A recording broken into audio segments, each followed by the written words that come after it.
Guys, welcome back to my YouTube channel Trishna তিদার চ্যানেলে সকলকে জানাই অনেক অনেক ভালোবাসা এবং অভিনন্দন। তো গুড মর্নিং বন্ধুরা, শুভ সকাল। সকলে কেমন আছো বন্ধুরা? আশা করি ভালো আছো।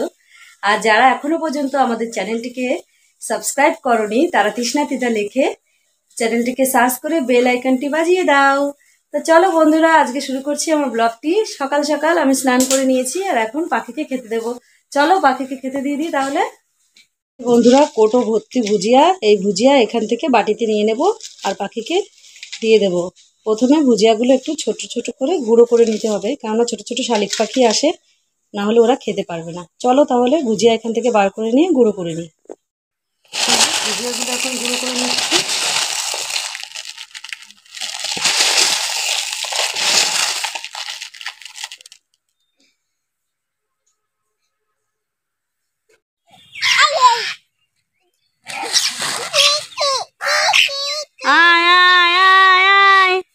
দেখেছো বন্ধুরা, কত পাখি চলে এসছে। সত্যি যত পাখি বেশি আসে ততই আমার মনটা ভালো লাগে, জানো তো।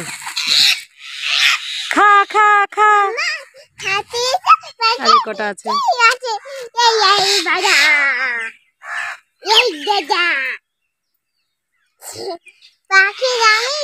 আর জানো তো বন্ধুরা, আজকে তোমাদের সঙ্গে আর একটা কথা শেয়ার করা আছে। সেটা হচ্ছে আজকে একাদশী। আর এই যে আমি ফার্স্ট টাইম একাদশীর উপোস করছি, আমি আগে কখনো করিনি। আর কি বলতো, অ্যাকচুয়ালি আমি জানতে পারি না কবে একাদশী কি। তা পাশের বাড়ি একজনকে বলেছিলাম একবার যে কবে কবে একাদশী আমাকে বলো। তারপর একটা বান্ধবীকে বলেছিলাম, ওরা করে, তাও আমাকে বলে না। তা আমাদের পাশের বাড়ি ওরা একাদশী করবে, তাই আমি জানতে পেরেছি। তা আমি একটা পঞ্জিকা কিনবো, তাহলে দেখে দেখে জানতে পারবো। তা সত্যি একটা দিন উপোস করলে কিছুই হয় না, সেটা আমি জানি। আর একাদশী করা খুবই ভালো, স্বামীর আয়ু বাড়ে, সংসারের জন্য অনেক ভালো হয়, পুণ্য হয়, সেটা আমি জানতে পেরেছি। কিংবা আমি কিছু কিছু জানি, সবার মুখে শুনেছি, খুব ভালো লাগে শুনে। কিছু বলে না, সংসারে মঙ্গলের জন্য কিছু যদি একটু ত্যাগ করতে হয় তবুও ভালো, কিন্তু ভালোর জন্য যদি ভালো কিছু করতে হয় সেটাও ভালো। তাই ভেবেছি একাদশী উপোস এখন থেকে করব। আর এই যে সকালবেলা সব পাখিকে খেতে দিয়েছি, এখন ওরা খাচ্ছে। শ্রীকৃষ্ণ গোবিন্দ হরে মুরালি, হে নাথ নারায়ণ বাসুদেবা। শ্রীকৃষ্ণ গোবিন্দ হরে মুরালি, হে নাথ নারায়ণ বাসুদেবা। জয় শ্রীকৃষ্ণ, রাধে রাধে।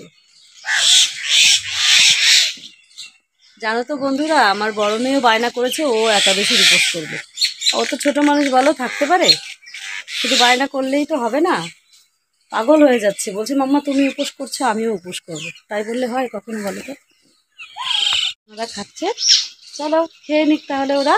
আর আমার বাচ্চাদের, ওদেরও খেতে দেবো। চলো তাহলে ওদেরকে খেতে দিয়ে দিই। আর কিছু কাজকর্ম রয়েছে সেগুলো করতে হবে। আর এই যে এই দেখো, আমার মেয়ে প্রাইভেট থেকে চলে এসছে বাড়ি পড়ে। সকালবেলা গেছিলো 7টার সময় পড়তে, এখন আসলো। চলো পরে কথা বলছি। দেখো বন্ধুরা, দুই বোন সকালবেলা সাইকেলে চড়ছে। তুমি দিদি আর সাইকেলে উঠেছো? মজা লাগছে? মাম্মা মাম্মা মাম্মা মাম্মা, এটা কার সাইকেল? তোমার সাইকেল? এটা দিদি আর সাইকেল না। ধরতে দেবে না? তাহলে তোমাকে কে চালিয়ে নিয়ে বেড়াবে দিদিয়াকে, যদি তুমি ধরতে না দাও? ঠিক আছে, তুমি নেমে যাও, যাও।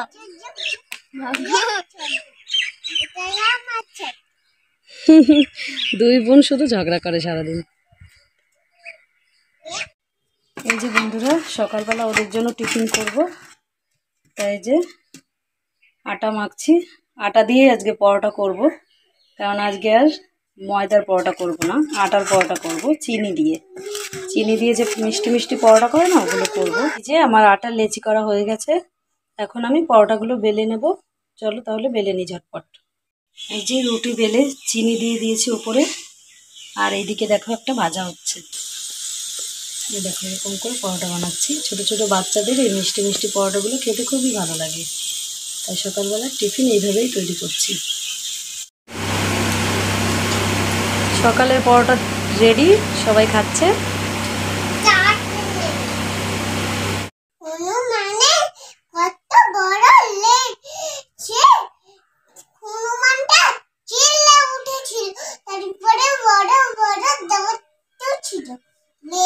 ছিল, কিন্তু আমার দাঁতগুলো তো ছোট ছোট ছোট ছোটই হবে। তুই তুই তুই কোনো মানুষ হবে, এরপর করে তোর দাঁত বড় বড় হয়ে যাবে। জানকি জানকি সে বড় বড় লেজ এরকম নড়ছিল, তারপরে চিল্লে উঠেছিল, তারপর পরে বম বলে করেছিল, চিল্লে উঠেছিল। তাই? হ্যাঁ। আমি একাদশী করব, তাই মামামের বাবা বাজার থেকে কি কি নিয়ে এসছে চলো বন্ধুরা তোমাদেরকে দেখিয়ে দিই। এই যে শশা নিয়ে এসছে, এখানে কলা নিয়ে এসেছে, মৌসুম্বি লেবু, আর এখানে আঙুর ফল। যে আঙুর ফল নিয়ে এসছে, আর আমি এই যে বাটিতে সাবু নিয়েছি, এই যে দেখতে পাচ্ছ। এই সাবুদানাগুলো এখন জল দিয়ে আমি ভিজিয়ে রাখবো। চলো তারপরে একটু পরে সাবুদানাগুলো ভেজানো হয়ে গেলে তারপর নারকেল, দুধ, চিনি সব কিছু দিয়ে মাখবো, মেখে তারপর খাবো। বন্ধুরা একাদশীর দিন আমার মেয়ে আজকে সকাল সকাল করে স্নান করে নিয়েছে, আর ওই আজকে পুজো দিয়েছে। বলেছে মাম্মা আজকে একাদশীর দিন আমি পুজো করবো। তাই আমি বলছি আচ্ছা ঠিক আছে, চলো ঠাকুর দর্শন করিয়ে দিই তোমাদের সবাইকে।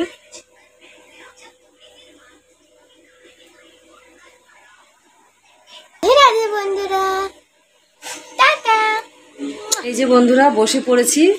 এখন সকালবেলা একটু ফল কেটেছিলাম, অ্যাকচুয়ালি শসা কেটেছিলাম, মৌসুম্বি লেবু আর আঙুর ফল খেয়েছি। আর এখন দুপুর হয়ে গেছে, তাই দুপুরের জন্য আমি এখন সাবু মাখা করব। তা কি কি নিয়ে এসেছি চলো তোমাদেরকে একবার দেখিয়ে দিই। চলো, এখানে নিয়েছি নারকেল কোড়া, আর এখানে খেজুর, এখানে নিয়েছি দুটো কলা, আর এখানে দুধ আর সাবু তো ভিজিয়ে রেখেছিলাম। দেখো সাইড দিয়ে হয়তো দেখতে পারবে তোমরা, দেখো সাবু আর এই যে দুধ একসঙ্গে মিশিয়ে দিয়েছি, আমি কেবল ধুয়ে ছেঁকে নিয়েছি। আর এখানে নিয়েছি চিনি। এই সবগুলো দিয়ে এখন সাবুটা মাখিয়ে নেব। চলো মাখিয়ে নিই তাহলে। পুরা বাগানে নিয়ে এসেছিলাম এক বাটি সাবু, সাবু তো খাওয়া হয়ে গেছে। আর এদিকে দেখো লুডোও খেলছি, ভীষণ একটা রিক্সের মধ্যে আছে, জানি না কি সবার ভালো, মানে সবাই ভালো পজিশনে ছিলাম আমি, কিন্তু এখন আমি মনে হচ্ছে হেরে যাবো। দেখো সবাই লুডো খেলছে বসে। চলো হারি না জিতি পরে বলছি। এই যে বন্ধুরা লুডো তো খেলা হয়ে গেল, মানে ফার্স্ট পজিশন থেকে থার্ড হয়ে গেলাম। মানে সবার প্রথমে ওদের গুটিগুলো বেরিয়ে গেছিল, ওরাই জিতে যাওয়ার সম্ভাবনা ছিল, আমার একটা গুটিও বেরোয়নি। তারপর ওদের সব গুটি ওটা হয়ে গেছে, আর ওদের একটা করে গুটি ছিল, আর আমার চারটে ছিল। আমার চারটে পেকে মানে একদমই লাস্ট গুটি, মানে ও 5-এর আগে মানে 6-এর মাথায় ওখানটা রয়েছে গুটিটা, ওখান থেকে তিলক কেটে দিল। তারপর থেকে আমি মানে আমার গুটি শুধু কেটেই যাচ্ছে, মানে আমি উঠতে পারছি না, বেরিয়ে যাচ্ছি, ঘুরে আসছে কি কেটে দিচ্ছে। লাস্টে আমি হেরে গেলাম, দিদিভাই জিতে গেল, ঠিক আছে, আর তিলক জিতে গেল, আর আমি হেরে গেলাম। জানো না হেরে টেরে এখন বাড়ি যেতে হচ্ছে। বলে না যেটা ভাববে সেটা কখনোই সত্যি নয়, যতই ভাবো না কেন আমি জিতে যাব, মানে জেতার কথা যতই ভাবো না কেন জিততে আর পারবে না। তা যেটা চোখে দেখা যায় সেটা সবসময় সত্যি নয়, এটাই সত্যি। লুডো খেলে বোঝা গেল, জিতে যাচ্ছে দেখছে, সবাই বলছে ওই কাকি জিতে যাবে, কাকি জিতে যাবে। দেখো যেটা চোখে দেখা যায় সেটা সত্যি নয়, সে লুডো খেলায় প্রমাণিত হয়ে গেল আজকে। চলো বাড়ি চলে যাবো, আর বসবো না, অনেকক্ষণ বসেছিলাম, ভালো লাগছে না এখন আর হেরে গেলে কারোর ভালো লাগে বলো তো। বন্ধুরা আমাদের না আজকে একটা গাছ লাগিয়েছি, এত সুন্দর একটা গাছ। আমি এই গাছটা আমাদের থানায় দেখেছিলাম, আমাদের বাড়ির সামনে তো থানা, ওখানে গেছিলাম, ওখানে দেখেছিলাম। আর আমাদের বাড়িতে আজকে লাগিয়েছে ওর পাপা, চলো তোমাদেরকে দেখাচ্ছি। এই দেখো, বলো তো এটা কি গাছ, বলতে পারবে? এটা রবার গাছ। রবার দেখেছো কত সুন্দর গাছটা, রবার গাছ, রবার গাছ কত সুন্দর লাগছে গাছটা।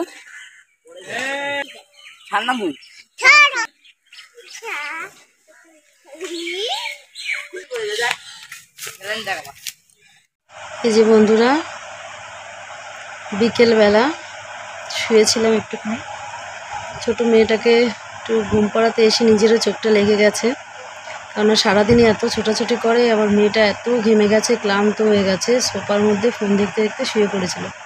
তারপরে যে দেখো আমার পাশেই শুয়ে আছে আমার ছোট্ট সোনামণি। ওকে ঘুম পাড়িয়ে দিয়েছি আমি। আর আমি এই যে তোমাদের সঙ্গে শুয়ে শুয়ে এখন কথা বলছি, কেননা সারাদিনে যা কিছু করেছি তোমাদের সঙ্গে যেটুকুনি পেরেছি শেয়ার করেছি। কেননা আজকে তো তোমাদেরকে বললামই যে আমি বসছিলাম সারাদিন, একটু শরীরটা খুবই ক্লান্ত, বসেই ছিলাম অ্যাকচুয়ালি, গল্প করছিলাম। আমার মেয়েরা আবার বিকেলবেলা ওর বান্ধবীরা এসছে, ওদের সঙ্গে লুডো খেলছিলাম। তখন আবার কি করব, ভালো লাগছে না মনটা, তাই ছোটো মেয়ের সঙ্গে পাশে এসে শুয়ে পড়েছি। ওরা খেলছিল আর আমি ঘরে এসে শুয়ে পড়েছি। এই দেখো শুয়েছি, কোথায় দেখেছো? আমার ঠাকুরের সিংহাসনের পাশে। আমার বড় মেয়ে আবার সন্ধ্যাটা দিয়ে দিল, ওই পুজো করেছে। আজকে বলেছিল যে মাম্মা আজকে একাদশী আমি পুজো করব, আবার আমি সন্ধ্যা দেবো। কেননা ও একাদশী করার জন্য প্রচণ্ড বায়না করেছিল আমার সঙ্গে যে করবে। তা আমি বলেছি না মাম্মা তোমার করতে হবে না, তুমি ছোটো মানুষ পারবে না, তার জন্য ওকে আর করতে দিইনি। আমি বলছি তুমি আর একটু বড়ো হও তখন করো, কারণ এত ছোটো বয়সে করতে হবে না। আর কি বলো তো বন্ধুরা, যারা এখনও পর্যন্ত একাদশীর উপোস করনি তারা অবশ্যই একদিন করে দেখো, কোনোই শরীর খারাপ লাগবে না, অবশ্যই তোমাদের ভালো হবে, মঙ্গল হবে। আর স্বামীর মঙ্গল কামনার জন্য অবশ্যই একাদশীটা করা প্রয়োজন। আর তার থেকে বড় কথা সংসারের মঙ্গল হয়, নিজের শরীরটাও ভালো থাকে। তা যারা এখনও পর্যন্ত করনি অবশ্যই করে দেখো, আমার কথাটা শুনে অবশ্যই তোমাদেরও ভালো লাগবে, শরীরটা অতটাও দুর্বল হয় না। আর যারা একদমই নির্জলা উপোস থাকতে পারো না তারা রুটি করে খাবে, নিরামিষ খাবে, কোনো ব্যাপার নেই। কিন্তু একাদশী করার নিয়ম অ্যাকচুয়ালি ফল খেয়ে থাকা, তাছাড়া আর কিছুই খাওয়া যায় না, সাবু ফলটা এসব খেয়ে থাকতে হয়। তাহলে বন্ধুরা ভালো লাগলে করে দেখতে পারো। কি বলো তো বন্ধুরা, একাদশী যারা করে না তারা হয়তো ভাবে কি একাদশী করবো, সারাদিন না খেয়ে থাকবো, নির্জলা উপোস কী করে থাকবো, হয়তো পারবো না, মানে এসব কথা ওরা ভাবে। মানে যারা করে না তারা আমার মতন যারা আর কি, আমিও করতাম না তখন ভাবতাম এরকম। অ্যাকচুয়ালি কোনো কিছুই না, জানো তো, বলে না ঠাকুরের নামে কিছু মানে করলে না কোনো শরীর খারাপও লাগে না, কিছুই লাগে না, মানে কীভাবে যে দিনটা চলে যায় বোঝাই যায় না। তা আজকে ফার্স্ট আমি এখনও পর্যন্ত কোনোদিনও একাদশী করিনি, আজকে প্রথমবার একাদশী করলাম। তো যাই হোক, দেখো আমার ভিতরে কোনো ক্লান্ত বোধ কিছুই নেই, জাস্ট একটু বোঝোই তো না খেয়ে থাকলে শরীরটার মধ্যে কেমন একটু দুর্বল হালকা পাতলা লাগে, সেরকমই লাগছে। কিন্তু এমনি একেবারে যে ভেঙে পড়েছি খুবই দুর্বল কিছুই নয়। যাই হোক, ভালো লাগছে, একাদশী করেছি। আর যদি পারি এখন থেকে প্রত্যেকটা একাদশী পালন করার চেষ্টা আমি করব। ভালো লাগলো বেশ। আর বন্ধুরা ভিডিওটা আজকের মতো এখানেই শেষ করছি। কে কোথা থেকে দেখছো অবশ্যই আমাকে কমেন্ট করে জানাও। আর যারা এখনও পর্যন্ত আমাদের চ্যানেলটিকে সাবস্ক্রাইব করনি তারা তৃষ্ণা দিদা লিখে সার্চ করে সকল ভিডিওর আপডেট এবং নোটিফিকেশান পেতে বেল আইকনটি বাজিয়ে দাও বন্ধুরা। গুড নাইট, শুভরাত্রি, ভালো থেকো সবাই।